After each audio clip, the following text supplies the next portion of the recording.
तो ये सामने बोर्ड आ गया, आप देख सकते हो गंगोत्री, यमुनोत्री, बद्रीनाथ, केदारनाथ, चारों धाम का रास्ता इसी रोड से होते हुए जा रहा है। पहाड़ पे आके जो नेचुरली मन हो जाता है ना मैगी खाने का, भाई वो भी नहीं कर रहा है यहाँ पे तो इतनी गर्मी में। ये दोनों जब नदियां मिलती है भाई इस पॉइंट पे आके, तो वो ये बनती है गंगा नदी। भाई बड़ा ही प्यारा सा पॉइंट आया है, तो मैंने कहा उतर के आपको दिखाया जाए जरा। ये देखो जी, ओए होए होए, क्या नज़ारे है भाई। अलकनंदा रिवर, ये देखो भाई यहाँ के भी रास्ते खराब ही है। ऊपर की पहाड़ी देखो, कभी भी पत्थर वत्थर गिर सकते हैं भाई, बिल्कुल लूज है। और मिट्टी भी देखो कितनी ज़्यादा है। तो यही वाले एरिया की बात कर रहा था मैं, उस टाइम पे भी ये खराब ही थे भाई रास्ते इसी तरह से। और रोड भी यहाँ ज़्यादा चौड़ी नहीं है।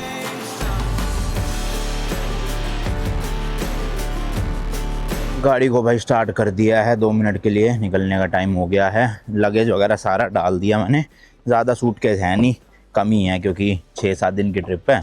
और वो जो मेरा था ना किचन वाला सेटअप, वो भी मैंने निकलवा के दे रखा है। उसमें थोड़े से दिक्कत आ रही थी, तो वो सही करवाने, हैंडल वगैरह निकल गया था। तो अब जाऊँगा वापस गुड़गांव, तो उसको लगवा लूँगा, फिर ये थोड़ा सा ना बेस उठ जाता है। अभी तो देखो लगेज काफ़ी अच्छा खासा आ जाता है स्कॉर्पियन की लास्ट रो निकालने के बाद। बट मेरे में फ़ायदा है नहीं, लास्ट रो निकाल के भी मैंने वो स्पेस सारा किचन और बेड वाले सेटअप को दे दिया है, जो कि वैसे भी काम आता है काफ़ी ज़्यादा, ऐसी बात नहीं है काम नहीं आता। बाकी यार एक और नया दिन, एक और नई जर्नी। मैं हूँ अभी फ़िलहाल उत्तराखंड के खूबसूरत शहर ऋषिकेश में, एंड आप देख रहे हो भाई Delhi to Badrinath road trip का एक और नया एपिसोड, जिसमें भाई मैं गुड़गांव से एक्चुअल में अपनी स्कॉर्पियन को लेकर बाय रोड निकला हुआ हूँ बद्रीनाथ जी के दर्शन करने के लिए, क्योंकि अपनी इंटरनेशनल रोड ट्रिप शुरू होने वाली है। तो मैंने सोचा उससे पहले खुद भी और स्कॉर्पियन को भी दर्शन करवा लिए जाए। तो कल ड्राइव करके गुड़गांव से हम ऋषिकेश तक पहुंच गए थे। जो दिल्ली से देहरादून वाला एक्सप्रेस वे है वो पकड़ के, काफ़ी मस्त एक्सप्रेस वे है भाई, मज़ा सा आ गया। मतलब इतना क्लीन, साफ़ सुथरा, चौड़ा, बिल्कुल ट्रैफिक नहीं, तहड़म पैड़ खींची मैंने तो मस्त। गर्मी भाई ऋषिकेश में तो अभी बहुत ज़्यादा है, मतलब बहुत ही ज़्यादा, गुड़गांव के लेवल की ही गर्मी है, आप समझ लो, कोई फ़र्क नहीं है। ये देख सकते हो भाई 39 डिग्री सेल्सियस हो रखा है अभी यहाँ पे, 11:38 हो रहे हैं। सबसे पहले तो भाई विंडो शेड ही लगाया जाए, वरना एसी भी काम नहीं करता इतनी गर्मी में, ऐसी हालत हो रखी है। अब वैसे तो भाई देखा जाए ना, गुड़गांव से बद्रीनाथ का जो रास्ता था अराउंड 16 से 18 घंटे के बीच था। कई लोग डायरेक्ट भी मार देते हैं, या कई लोग एक दिन ऋषिकेश रुक के, हरिद्वार रुक के अगले दिन डायरेक्ट मार देते हैं यहाँ से, क्योंकि ऋषिकेश से 9 साढ़े 9 घंटे का रास्ता है।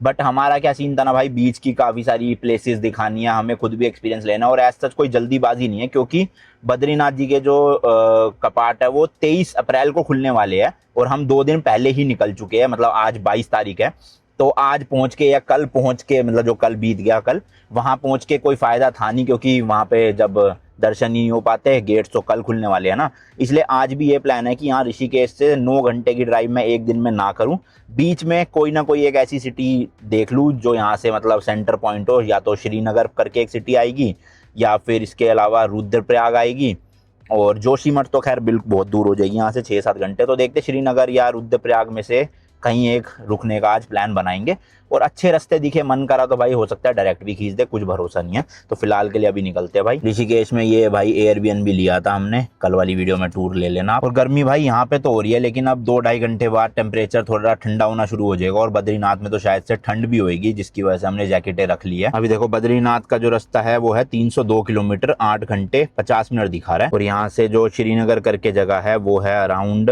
3.5 घंटे की, 118 किलोमीटर, क्योंकि भाई पहाड़ी इलाका है इसलिए टाइम ज़्यादा दिखा रहा है। बाकी रुद्रप्रयाग देखे तो 4.5 घंटे का है, जो कि है अराउंड 150 के आसपास होगा, हाँ 148 किलोमीटर। तो ऐसा करते हैं भाई रुद्रप्रयाग तक ही खींचते हैं, 4.5 घंटे की ड्राइव आज हो जाएगी, और 4-4.5 घंटे की आगे है रुद्रप्रयाग से बद्रीनाथ, वो कल कर लेंगे मजे से। वैसे तो भाई काफ़ी सुनसान से एरिया में था ये, खेतों के बीच में, ये देखो बीच में रास्ता भी कच्चा सा है, और दोनों तरफ ऐसे खेती बाड़ी हो रखी है। बट एयरबीएनबी सही था भाई, 1500 रुपये मिल गया पर नाइट, और किचन विचन सब थी, तो बढ़िया था, कोई दिक्कत नहीं।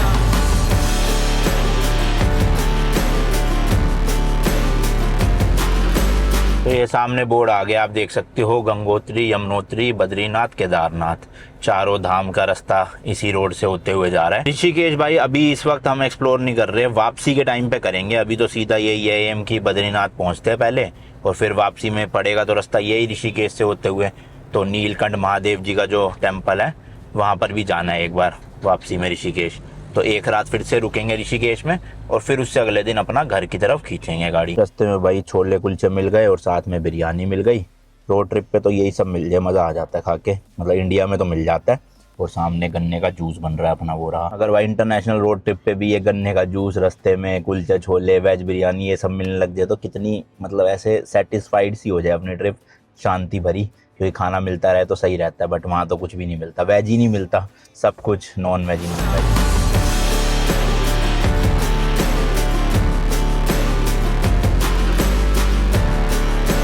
भाई गाड़ियाँ तो बहुत आई हुई है इस टाइम पे, क्योंकि केदारनाथ जी के जो कपाट है वो तो कल ही खुल चुके हैं, 21 तारीख को शायद से। तो लोग केदारनाथ तो जा ही रहे हैं, और अब अगले दिन ही मतलब 23 तारीख को वो खुल जाएंगे बद्रीनाथ के। तो इसलिए ट्रैफिक तो मेरे को लग रहा है रास्ते में रहेगा ही रहेगा, बस जाम वाम ना मिल जाए कहीं पे ज़्यादा तो समस्या हो जाएगी। और जगह जगह पे ना भाई बोर्ड लगे हुए हैं कि 4 धाम यात्रा का रजिस्ट्रेशन यहाँ से करवाए, कार्ड यहाँ से बनवाए, तो आप रजिस्ट्रेशन यहाँ से भी करवा सकते हो। जी हाँ भाई, आपको ऑनलाइन रजिस्ट्रेशन करवानी पड़ती है, उसमें आपको सेलेक्ट करना पड़ता है किस किस धाम में आप जाने वाले हो। जैसे केदारनाथ खाली जाना है तो आप खाली केदारनाथ पे टिक करो। हम जैसे खाली बद्रीनाथ जी जा रहे हैं तो हमने बद्रीनाथ पे सेलेक्ट किया, और फिर डेट्स वगैरह डालनी पड़ती है, और कितने लोग जा रहे हो वो लिखना पड़ता है, प्लस ड्राइवर का नाम क्या है वो भी लिखना पड़ता है, गाड़ी का नंबर लिखना पड़ता है। तो ये सब रजिस्ट्रेशन करवा के ऑनलाइन है, फ्री ऑफ कॉस्ट करवा के आपको पीडीएफ मिल जाती है, या तो प्रिंट आउट निकलवा लो या फ़ोन में ले आओ। मैं प्रिंट आउट भी ले आया, बाई चांस वहाँ पे फ़ोन वाला वो मना करने लगे तो प्रिंट आउट दिखा सकूँ। अब वो चेक कहाँ होगा मुझे भी नहीं पता, क्योंकि मैं पहली बार ही जा रहा हूँ बद्रीनाथ। तो जैसे ही आएगा कोई भी चेक पोस्ट जहाँ चेक करवाना होगा रजिस्ट्रेशन, आपको बता दूंगा मैं। वरना आप ऑनलाइन करना चाहो ऑनलाइन कर लो, यहाँ से करवाना चाहो यहाँ से करवा लो।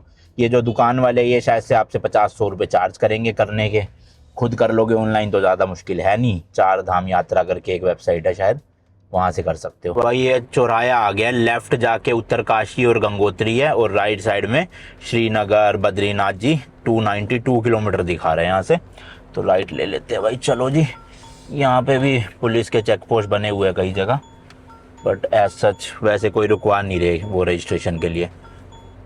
लेट्स गो जी। हाँ, अब लग रहा है थोड़ा सा खुली सड़कें दिखेंगी, क्योंकि जाम लगा पड़ा था वहाँ पे तो काफ़ी।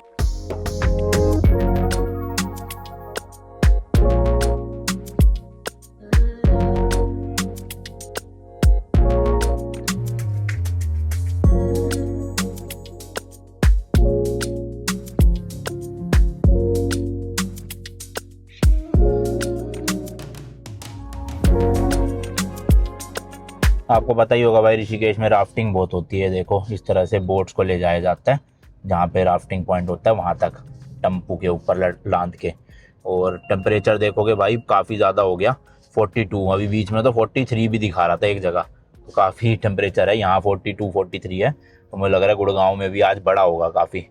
बस जल्दी जल्दी चढ़ाई कर रहे हैं पहाड़ों की, ताकि टेम्परेचर डाउन होता जाए। अभी बीच में ना देवप्रयाग करके एक जगह आएगी, वहाँ पर बेसिकली क्या है, 2 नदियों का संगम होता है, और वहाँ से ओरिजिनेट होती है गंगा नदी। तो वो भी आपको पॉइंट दिखाऊंगा। वैसे मैंने वो जगह आपको दिखाई हुई है बहुत पहले से, जो जुड़े हुए मेरे। मैं अपनी KTM लेके उत्तराखंड पे आया था, ऋषिकेश ओली वगैरह, उस वक्त भी वो चीज़ रास्ते में पड़ी थी जगह। तो खैर वो तो क्या 5-6 साल पुरानी बात हो गई। अब जो लोग नए जुड़े अपने साथ ऑस्ट्रेलिया या लंदन ट्रिप की वजह से, उनको दिखा देते हैं ज़रा एक बार। आज फिर से वहाँ रुकेंगे। 62 किलोमीटर है, 1 आवर 40 मिनट दिखा रहा है। तो इस तरह के छोटे छोटे जो शहर आ रहे हैं ना भाई, यहाँ पर जाम लग जाता है एकदम से काफ़ी ज़्यादा, क्योंकि गाड़ियाँ वाड़ियाँ तो है ही काफ़ी, और शहर की वजह से स्कूटी बाइक वाले भी इधर उधर से आ रहे हैं, तो उसकी वजह से थोड़ा सा रुकना पड़ जाता है बार बार। तो नॉन स्टॉप ड्राइव नहीं हो पा रही है, बार बार ऐसे रुकना स्लो होना, रुकना स्लो होना चलता जा रहा है। तो जी यहाँ से बद्रीनाथ है 291 और केदारनाथ है 223। तो केदारनाथ पास है, बट ये 223 है, मतलब आपको बाय रोड जो है। उसके बाद आपको पता ही होगा कई किलोमीटर की ट्रैकिंग करनी पड़ती है, जिसमें ऑलमोस्ट 1 दिन लग ही जाता है। तो बद्रीनाथ में ऐसा नहीं है, बद्रीनाथ तक तो क्या है, बिल्कुल गाड़ी जाती है टॉप तक, वहीं पे आप अपना होटल वगैरह लो। और फिर कई होटल तो ऐसे है, मतलब बिल्कुल बद्रीनाथ जी का जो टेम्पल है वहाँ से 100 मीटर 50 मीटर पैदल ही है मतलब। तो इतनी ट्रैकिंग नहीं करनी पड़ती बद्रीनाथ के लिए। तो जिनको भी मतलब चलने में चढ़ाई करने में दिक्कत है, वो बद्रीनाथ तो आ ही सकते हो भाई, टैक्सी करके अपनी गाड़ी लेके। केदारनाथ में है थोड़ा सा, वो भी आप नहीं चढ़ सकते तो आप हेलीकॉप्टर सर्विस ले सकते हो वहाँ पर।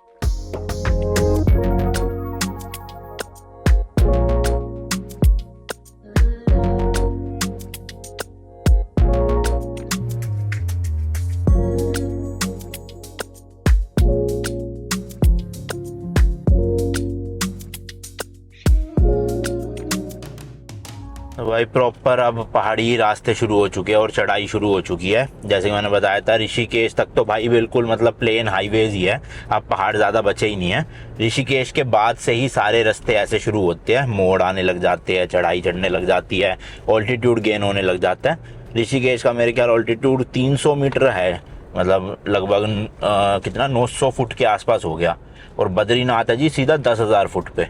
तो देख लो 900 से सीधा 10,000, ऑलमोस्ट 10 गुना ज़्यादा एलिवेशन करनी है 8-8.5 घंटों में। तो प्रिपेयर्ड रहना भाई, थोड़ा सा वो पानी पीते रहना ज़्यादा, ताकि बॉडी भी ऑक्सीजन की कमी ना हो। खैर हम तो एकदम से नहीं जा रहे, हम तो कल पहुंचेंगे बद्रीनाथ, तो आज बॉडी थोड़ी सी हो जाएगी एडजस्ट उस हिसाब से ना। जैसी कोई मोड़ आता है ना भाई, 30 की स्पीड लिमिट का साइन बोर्ड आ जाता है, और वैसे शायद से पहाड़ों पे 50 या 60 की स्पीड लिमिट होती है मैक्सिमम। इससे ज़्यादा तो वैसे आप चला भी नहीं पाओगे, और जो चलाते हैं भाई थोड़े बेवकूफ़ी वाली बात है वो, क्योंकि पहाड़ों में कब एकदम से मोड़ आ जाए और आप इतनी तेज़ स्पीड में हो, आपसे कंट्रोल ना हो गाड़ी, तो 60-70 से ऊपर तो वैसे भी नहीं चलानी चाहिए। कुछ लोग भाई 90-100 में भगा रहे होते हैं तड़म पैड़, जो कि एक्चुअल में अच्छी चीज़ नहीं है। यहाँ आगे तो भाई पहाड़ भी ऐसे लग रहे हैं कभी भी कहीं से भी टूट के गिर सकते हैं। हालांकि लोहे की जाली लगाई हुई है पहाड़ों पे सेफ्टी के लिए, बट अगर कोई बड़ा पत्थर गिरा तो भाई ये लोहे की जाली भी मेरे हिसाब से तो कुछ नहीं कर पाएगी। आए दिन वीडियोस देखते रहते हैं हम हिमाचल और उत्तराखंड की, लैंडस्लाइड हो रहे हैं, पहाड़ गिर रहे हैं गाड़ियों पे, तो थोड़ा सा अनसेफ तो है। स्पेशली बारिशों के मौसम में तो ज़्यादा अनसेफ हो जाता है। अभी तो खैर बारिश के आसार लग नहीं रहे हैं, तो ठीक ही है। और देवप्रयाग संगम जो है वो 26 किलोमीटर बचा हुआ है, अराउंड 40 मिनट और लगेंगे अभी। और राइट साइड में हमारे पूरी गंगा रिवर है नीचे की तरफ। हम अभी काफ़ी ज़्यादा हाइट गेन कर चुके हैं, मतलब पहाड़ी पे ऊपर आ गए हैं। एक और चीज़ भाई होता क्या है ना, जैसे गूगल मैप पे अगर आप किसी हाईवे एक्सप्रेसवे के थ्रू जा रहे हो और मान लो 8 घंटे दिखा रहा है, तो आप नॉन स्टॉप चलाओगे शायद से 7 घंटे में कवर कर लोगे वो डिस्टेंस। 1 घंटा कम ही हो जाता है गूगल मैप के कंपैरिजन में। बट जब पहाड़ों के इलाका होता है ना भाई, तब अगर 8 घंटे दिखा रहा है तो आपको 9 से 9.5 या 10 घंटे भी लग सकते हैं, डिपेंडिंग कि रास्ते कैसे है, आप कितनी बार ब्रेक लोगे, क्योंकि पहाड़ी इलाकों में थकान ज़्यादा हो जाती है भाई, कम डिस्टेंस कवर होता है, टाइम ज़्यादा लग रहा होता है, मोड़ आ रहे होते हैं ऐसे, तो थोड़ा सर भी चकराने लग जाता है, थकान बॉडी फटीक जल्दी हो जाती है। और कभी कभार तो बहुत ज़्यादा टाइम लग जाता है लैंडस्लाइड वगैरह की वजह से, या जाम लग जाता है पहाड़ों में अगर, तो इसलिए कभी भी मैप वाले रास्ते को देख के मत आना पहाड़ों पे, हमेशा उससे 1-2 घंटे ऊपर ही सोच के चलना कि आपको लग सकते हैं। और यही रीज़न था कि मैंने ऋषिकेश से बद्रीनाथ का 2 दिन का सफ़र रखा, ना कि के 1 ही दिन में सोचा करने का। एक्चुअली ये जो ओवरटेक करने वाली सिचुएशंस आती है ना, यहाँ बहुत टाइम लग जाता है। अब ये ट्रक बेचारा देखो कितना लोडेड है, अब चढ़ाई चढ़ने में दिक्कत हो रही है, 5 या 10 की स्पीड में चढ़ रहा है, तो अब इसको ओवरटेक करने में हमें भी दिक्कत होएगी, टाइम भी लगेगा।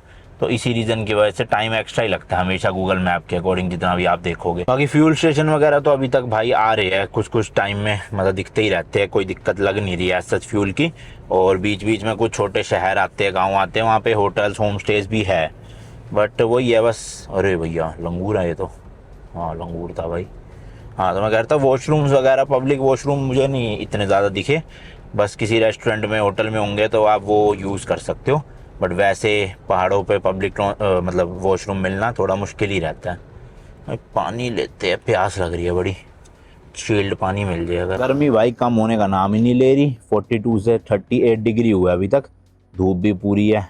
बट गाड़ी देखो भाई ये खड़ी, मस्त लगती है यार गाड़ी, मैट ब्लैक में, ऊपर से ये जो वाइड बॉडी किट वगैरह लगवा ली अपने, मतलब जो भी मॉडिफिकेशन हुई है ना, मैं काफ़ी ज़्यादा सेटिस्फाइड हूँ पूरी मॉडिफिकेशन से, दिखने में भी और वैसे प्रैक्टिकली भी काफ़ी काम की चीज़ें हैं, स्पेशली जितनी भी अंडर बॉडी चीज़ें लगवाई है। और फ्रंट साइड से तो भाई नेक्स्ट लेवल लुक आती है। हालांकि लाइटों पे सब पे कवर वगैरह लगा रखे हैं, बट वैसे देखोगे काफ़ी बोल्ड ऐसे बल्कि सा लुक आ रहा है निकल के, है ना।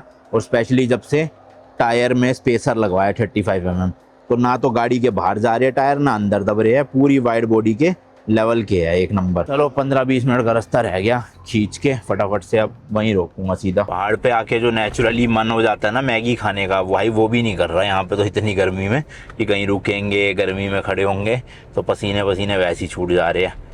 देखो भाई कब मतलब ठंडा होएगा वेदर, उम्मीद तो है 1.5-2 घंटे बाद हो जाना चाहिए, बाकी लेट्स सी।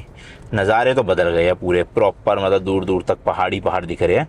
और जिस पे हम चल रहे हैं अभी, ये तो थोड़े मिट्टी वाले पहाड़ है सूखे सूखे से, लेकिन वो सामने जो आप देख रहे हो वहाँ पे ग्रीनरी है, मतलब उन पहाड़ों पे पेड़ वेड़ अच्छे खासे लगे हुए हैं, तो वो पहाड़ अच्छे लग रहे हैं दिखने में। तो जी देवप्रयाग पहुंच चुके हैं। यहाँ से केदारनाथ है 143 किलोमीटर, जोशीमठ है 184 और बद्रीनाथ है 227। अभी फिलहाल 1 किलोमीटर बाद पहले देवप्रयाग का संगम आएगा, जहाँ दो नदियाँ मिलके गंगा नदी बनाती है, तो वहाँ पे रोकते हैं। वैसे तो रोड से भी दिख जाता है, मेन रोड से ही ना, ये जो रोड जा रही है, पर कुछ लोग नीचे भी जाते हैं अगर किसी को डुबकी लगानी होती है, बट हम लगा नहीं सकते डुबकी, कुछ उसके पीछे पता नहीं क्या रीज़न है, बट छोड़ो वो जो भी बात है। अभी फ़िलहाल हम ऊपर से ही देख सकते हैं, इसी चक्कर में हम हरिद्वार भी नहीं रुके, तो हरिद्वार में भी नहीं जा पाए और यहाँ पे भी नहीं कर पाएंगे। हालांकि गर्मी तो बहुत है, मन तो कर रहा है एक डुबकी लगाने का, बट कर नहीं सकते फ़िलहाल, तो इसलिए ऊपर से ही देख लेंगे और आपको भी ऊपर से ही दिखा देंगे रोड के। देवप्रयाग भी भाई अच्छा खासा है साइज़ वाइज शहर, अगर आप देखोगे रुकने वगैरह के सब इंतज़ाम है। और वो देखो राइट साइड में भीड़ लगी पड़ी है लोगों की। हम कोई ऐसा स्पॉट देखते हैं जहाँ पे अच्छी सी जगह मिल जाए और देख भी सके। सीधा सीधा ही जाना है फ़िलहाल, नीचे उतर के आप जा सकते हो वैसे तो, बट हम ऊपर से ही देखेंगे। देखो ये जितनी गाड़ियाँ रुकी हुई है सब यही देखने के लिए रुकी हुई है, और लेफ़्ट साइड में काफ़ी सारे स्टॉल भी है, नींबू लेमन सोडा वगैरह के, क्योंकि काफ़ी टूरिस्ट रुकते हैं भाई और देखते भी हैं यहाँ पे, इसी वजह से तो लगा लेते हैं भाई यहीं कहीं, अब ज़्यादा आगे जाके फ़ायदा नहीं है। ये देखो भाई क्या नज़ारा है, मस्त है ना। और ये जो आप पॉइंट देख रहे हो ना, जहाँ पर ये इधर वाली नदी और उधर वाली नदी जाके मिल रही है और एक ही नदी बन रही है, तो इस पॉइंट को कहते हैं संगम, यानी कि दो नदियाँ जहाँ पे मिलती है। और नदियों के नाम बताऊं तो ये वाली जो है ना, ये है भाई भागीरथ नदी, जो गोमुख से ओरिजिनेट होती है, और इसका पानी आप देखोगे ना काफ़ी चंचल, मतलब एक तरह से फ्लो काफ़ी ज़्यादा तेज़ है। और उधर वाली आप जो नदी देखोगे उसका नाम है अलकनंदा, और वो भाई काफ़ी शांत नदी है, वो देखो है ना, कोई आपको तेज़ भाव नहीं दिख रहा, बिल्कुल काम एंड शांत टाइप की। और उसका पानी देखोगे हल्का सा ब्राउनिश सा आपको टिंट दिखेगा, जबकि ये वाला जो पानी है काफ़ी आपको ऐसे टोरकोइज वाला कलर है ना, साफ़ सुथरा सा। और ये दोनों जब नदियाँ मिलती है भाई इस पॉइंट पे आके, तो वो ये बनती है गंगा नदी। जी हाँ भाई, जो फेमस गंगा नदी है वो यहीं से ओरिजिनेट, या फिर एक तरह से बर्थ प्लेस आप बोल सकते हो गंगा नदी का। दो नदियों के संगम से गंगा नदी बन के फिर आगे जाती है ऋषिकेश, हरिद्वार। ये देखो ये पूरा गंगा नदी है, देख रहे हो भाई, है ना काफ़ी इंपॉर्टेंट पॉइंट, दो नदियों का संगम। और ये शहर है सामने, मस्त लग रहा है ये भी पूरा, देवप्रयाग ही है मेरे ख्याल से पूरा शहर। उधर कुछ ब्रिजेस वगैरह ही बने हुए हैं, देखो एक मंदिर भी है शायद से यहाँ पे, ये रहा। और डुबकी लगाने के लिए देखो इस पेड़ के पीछे जो पॉइंट है ना, इसे कहते हैं ब्रह्म कुंड। एक्चुअल में जो ये भागीरथी वाली नदी वाली साइड है वो ब्रह्म कुंड है, और दूसरी वाली जो है वो है वशिष्ठ कुंड। तो यहाँ पे आके लोग डुबकी लगाते हैं। बाकी भाई ऑल्टीट्यूड की डिटेल में बात करें तो मैंने आपको बताया था ऋषिकेश है 340 मीटर्स की हाइट पे, यानी कि 1120 फीट। श्रीनगर जहाँ पे अभी हम रुकने का सोच रहे थे पहले, वो है सिर्फ 560 मीटर की हाइट पे, यानी कि 1837 फीट। लेकिन उसके बाद जो एकदम से भाई चढ़ाई शुरू होएगी ना, जोशीमठ सीधा आ जाता है भाई 1875 मीटर पे, यानी ऑलमोस्ट 3 गुना से भी ज़्यादा हाइट बढ़ जाती है, 6150 फीट हो जाता है। फिर बद्रीनाथ मैंने आपको बताया था 10,280 फीट पे है, यानी कि 3133 मीटर। और देन आखिरी जो गांव आता है ना, उसका नाम है माना गांव, ऐसे कहते हैं कि लास्ट विलेज इंडिया का। उसके बाद फिर वो तिब्बत चाइना वाला रीजन शुरू हो जाता है पूरा, तो वहीं पे एक पास आता है भाई माना पास करके, उसकी हाइट सुनोगे आप वो है 5610 मीटर, यानी कि 18,406 फीट। खारदुंगला से भी ज़्यादा है, जो आज का खारदुंगला नया मतलब एक तरह से वापस से मेजरमेंट करके बताया गया ना कि इतनी हाइट है, उससे भी ज़्यादा है भाई वो माना पास। तो वहाँ के लिए थोड़ी परमिशन वगैरह चाहिए होती है। अब देखते हैं जुगाड़ हो जाएगा तो जाएंगे उस पास में, वरना जो माना विलेज है उसका तो मैं टूर आपको दे दूंगा, वहाँ के लिए कोई परमिशन वगैरह नहीं चाहिए होती। तो चलो यहाँ से निकलते हैं भाई फटाफट से और देखते हैं होटल्स वगैरह कहाँ रुकना है अपने को रुद्रप्रयाग में। बाकी जैसे कि मैंने बताया था मेन रोड पे ही होता है ये सब देखने का, वो वहाँ से शुरू होती है रोड, पूरा आप कहीं भी रोक सकते हो। ये देखो साइडों में गाड़ियाँ लगा रखी है, जहाँ आपको जगह मिले हमने यहाँ लगा दी। जैसे कि आप थोड़ा और ऊपर लगाओगे तो और वहाँ से व्यू मिलेगा, तो ये पूरी रोड पे अच्छा व्यू दिख जाता है आपको।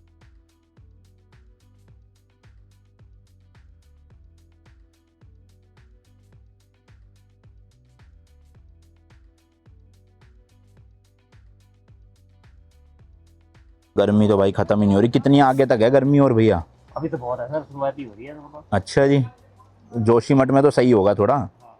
वो तो भाई नींबू लेमन बनवा रहे हैं यहाँ पर, और खीरा भी है भैया के पास। खाते रहो ना ये सब चीज़ें, तो बॉडी हाइड्रेटेड रहती है बढ़िया से। और भैया बता रहे हैं आगे पुल के पास में पब्लिक टॉयलेट भी बने हुए हैं, तो वहाँ यूज़ कर लेंगे जाके। अभी फिलहाल ये पी के निकले। ये बने हुए भाई सुलभ शौचालय, आई होप साफ सुथरे होगा, वैसे तो सुसु ही जाना है। खैर चलो जी चलो, यहाँ से रुद्रप्रयाग की लोकेशन लगा लिया। 67 किलोमीटर है, 1 घंटा 50 मिनट दिखा रहा है, और श्रीनगर लगभग 1 घंटा दूर है। तो देखते लंच करना होगा तो श्रीनगर में कर लेंगे, वरना तो सीधा रुद्रप्रयाग तक ही खींच दूंगा।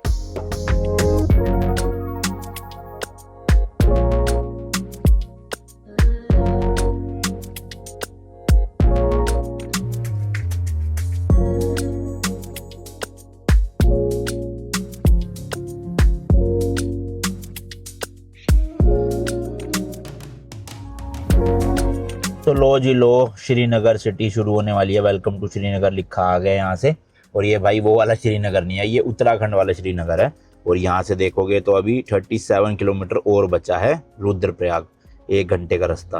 और ये लेफ्ट में जा रही है हमारी अलकनंदा रिवर, मतलब ये जो आप नीचे पानी देख रहे हो ये अलकनंदा का पानी है। और अभी तक तो फिलहाल भाई कहीं पे भी कोई भी चेकिंग हुई नहीं है उस परमिट के लिए, मतलब जो रजिस्ट्रेशन करी थी हमने 4 धाम यात्रा वाली। मेरे ख्याल से जोशीमठ में होती होगी, या हो सकता है जोशीमठ से पहले हो, क्योंकि केदारनाथ का रास्ता अलग कटेगा ना, तो उससे पहले होता होगा कहीं ना कहीं। तो ये श्रीनगर जो सिटी है उसी का ही पूरा एरिया है। यहाँ पे भाई किया का शोरूम भी था पीछे, तो एक्चुअल में ये भी काफ़ी बड़ा शहर है देखा जाए। टीवीएस का शोरूम है ये देखो साइड में, तो है डेवलपमेंट तो यहाँ पे भी अच्छी खासी। भाई बड़ा ही प्यारा सा पॉइंट आया है, तो मैंने कहा उतर के आपको दिखाया जाए ज़रा। ये देखो जी, ओए होए होए क्या नज़ारे है भाई, अलकनंदा रिवर। ये सामने से धुआं क्यों निकल रहा है भाई पहाड़ों में से, ये देखो आग वाग जली हुई है क्या जंगल में कहीं पे। बट भाई ये देखो क्या नज़ारा है, मज़ेदार। यहाँ देखो भाई, मन तो कर रहा है नीचे जाके पानी में थोड़ी देर बैठने का, बट मैंने जैसे कि बताया मजबूरी है, कर नहीं सकते हम। जैसे कि मैंने बताया कि जोशीमठ तक शायद से मैं बाइक से आया हुआ हूँ, जोशीमठ से फिर आगे रास्ता कटता था ओली के लिए, तो पता नहीं जोशीमठ से तक जहाँ से भी था।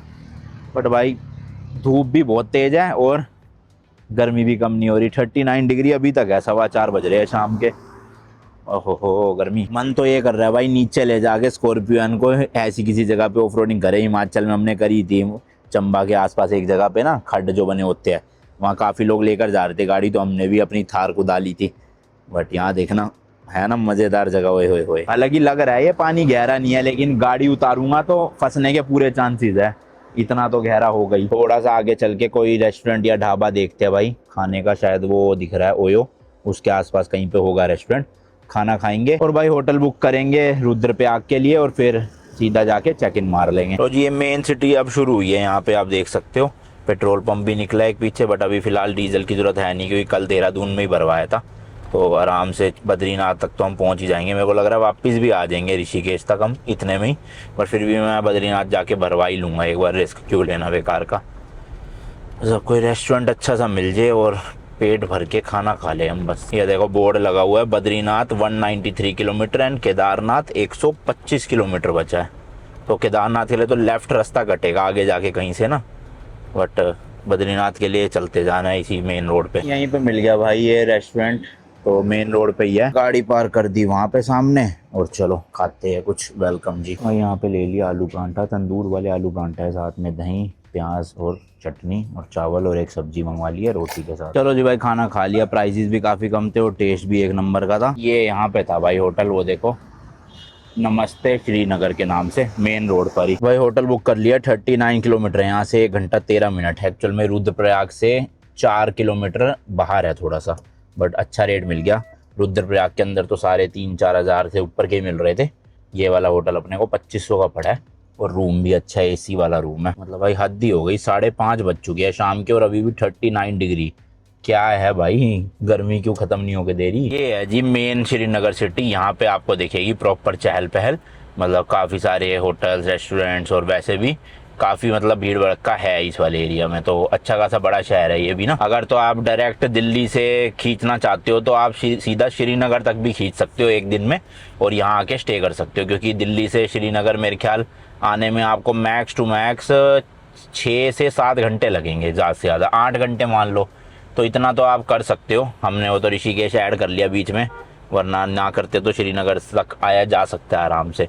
और फिर अगले दिन श्रीनगर से अपना 5 घंटे की डायरेक्ट ड्राइव ले लो वहाँ तक की, मतलब बद्रीनाथ तक की, तो हो जाएगा 2 दिन में आराम से।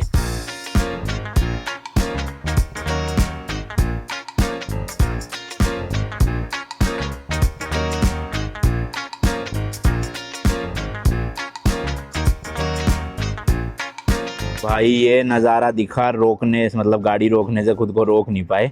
सनसेट होने वाला है और पीछे पहाड़ों के जाएगा, ये देखो। और ये रही सामने अलकनंदा रिवर, कितना चौड़ी हो चुकी है भाई। वो देखो वहाँ पहाड़ से यहाँ तक भाई, लिटरली इतनी ज़्यादा चौड़ाई हो गई है। प्लस इधर भी देखोगे आप, अच्छा खासा चौड़ा है भाई ये एरिया। ओए होए, सब लोग रुक रुक के फ़ोटो वीडियो ले रहे हैं। और सन सेट होने ही वाला है, मेरे को लग रहा है 10-15 मिनट में इस पहाड़ के पीछे तो चला ही जाएगा सूरज। वैसे भाई 6 बज चुके हैं, 6 बजे ही पूरा दिन निकला पड़ा है। मेरे ख्याल 7 बजे के आसपास यहाँ पे अंधेरा होना शुरू होता होगा, 6:30 पौने 7 के आसपास। चलो 1 घंटे का ही रास्ता है, अंधेरा होते होते पहुँच ही जाएंगे। होटल बुक हो ही चुका है अपना। रास्ते भाई यहाँ पे तो कुछ पैचेस ख़राब है, अभी शायद कंस्ट्रक्शन करेंगे। पूरे गड्ढे गड्ढे हो रखे हैं, टूट फूट हो रखी है काफ़ी ज़्यादा।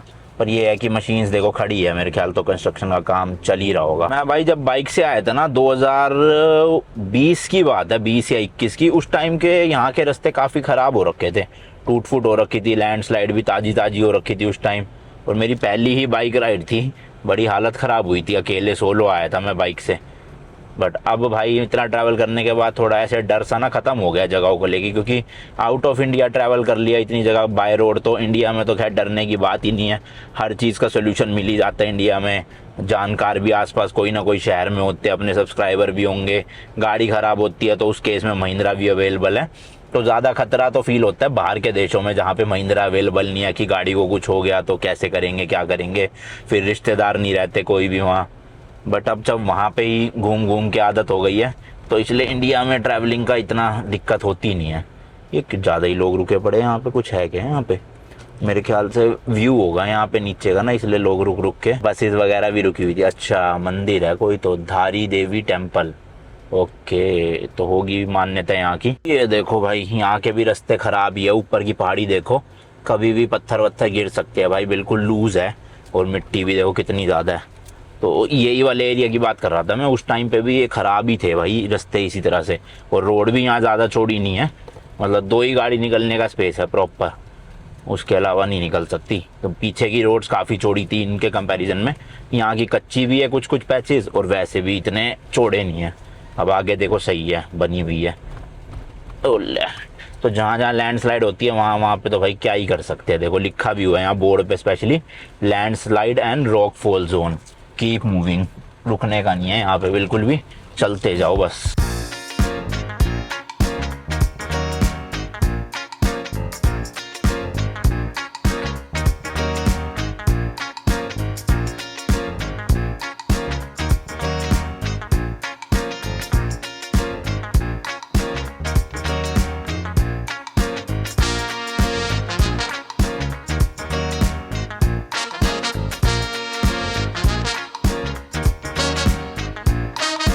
लो जी, रुद्रप्रयाग का बोर्ड आ गया है, 2-3 किलोमीटर रह गया है। और ये जो नीचे की तरफ रास्ता जा रहा है ना, ये जा रहा है केदारनाथ के लिए। तो अगर आपको केदारनाथ जाना है, ये वाली नीचे वाली रोड लेना। और ये ऊपर जहाँ पे मैं चढ़ा हूँ, ये जा रहा है बद्रीनाथ के लिए। रुद्रप्रयाग बस आने ही वाला है।